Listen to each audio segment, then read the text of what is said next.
حاج آقا بعد از 1 هفته اومدی با لشکر خبرنگار و همراه. این مردم آب میخوان، پتو میخوان، غذا میخوان، به جای این شما لشکر خبرنگار رو عکاس آوردی. تا 4 روز بیل و کلنگ نداشتیم اینجا بخوایم جنازه رو از زیر آوار در بیاریم.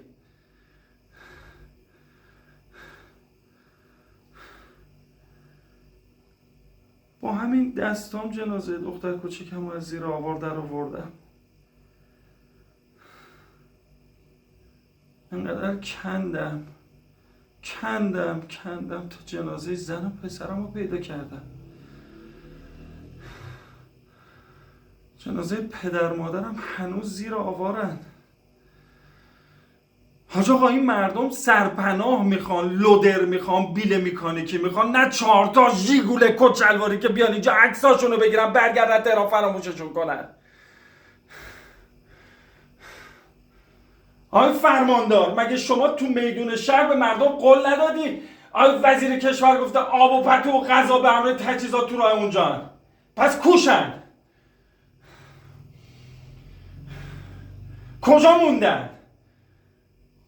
چرا لال شدی؟ بیا بپرس ازش دیگه. بیا بپرس دیگه.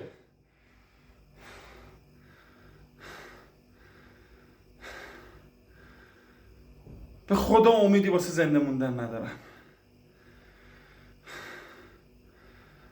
اگر خودمون نمیکشم چون کسی نیست جنازه خانواده‌مو خاک کنه، وگرنه 1 ثانیه هم نمیخوام زنده بمونم.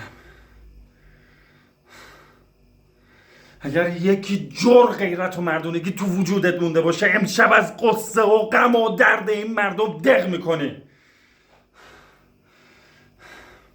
اومدی مرهم غم و دردمون باشی یا نمک رو زخممون؟